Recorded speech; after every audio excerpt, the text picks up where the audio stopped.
জরিমানা হয়েছে 52,000 টাকা। আর আমরা ফিটনেস না থাকার কারণে হানিফ, আজমেরি এবং ভিআইপি এই 3টা বাসকে আমরা ডাম্পিং দিয়েছি।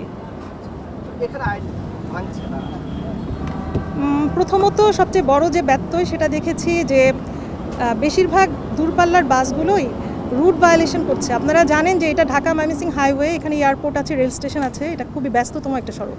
এখানে যদি সায়দাবাদ বা গাবতলীর যে বাসগুলো তারা যদি রুট ভায়োলেশন করে সবাই যদি আবদুল্লাপুর চলে আসে, তাহলে কিন্তু রাস্তায় আপনার ধারণ ক্ষমতাটা কমে যায় এবং যানজট সৃষ্টি হয়। এটা একটা পেয়েছি। এছাড়া আমরা দেখেছি যে গাড়ির ফিটনেস নাই, বেশ কয়েকটা 3টা গাড়ির ফিটনেস আমরা পাইনি।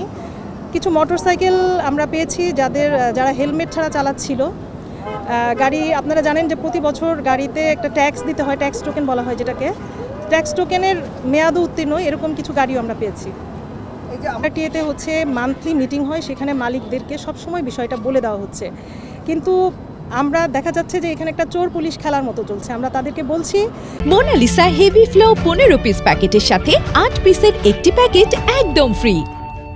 তারা বিষয়টা গায়ে লাগাচ্ছেন না, তারা দেখা যাচ্ছে যে একটু সুযোগ পেলেই চলে আসছেন। আরেকটা বিষয়, হাইড্রোলিক হর্নের কথাটা তখন বলা হয়নি। হাইড্রোলিক হর্ন সম্পূর্ণ নিষিদ্ধ, অর্থাৎ 60 ডেসিবেল মাত্রার বেশি যে হর্নগুলো, এটা আমাদের সবার জন্য খুব ক্ষতিকর। তো আমরা বেশ কয়েকটা গাড়িতে হাইড্রোলিক হর্ন পেয়েছি। এই হাইড্রোলিক প্রবণতা কোন গাড়ির ক্ষেত্রে সবচেয়ে বেশি? দূরপাল্লার গাড়ির ক্ষেত্রে সবচেয়ে বেশি, কিন্তু ইদানিং দেখা যাচ্ছে যে লোকাল বাসগুলো হাইড্রোলিক হর্ন ইউজ করছে।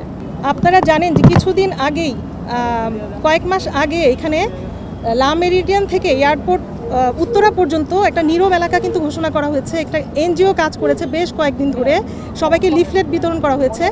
এবং প্রতি মাসে যে আমাদের বিআরটিএতে যে মিটিং হয়, সেখানে মালিক পক্ষদেরকে সবসময় জিনিসটা বলা হচ্ছে।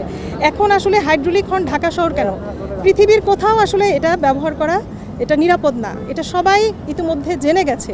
কিন্তু তারপরেও একটা গাড়ির সাথে আরেকটা গাড়ি প্রতিযোগিতামূলকভাবে চালানোর জন্য তারা এই হর্নটা তারা ইউজ করছে।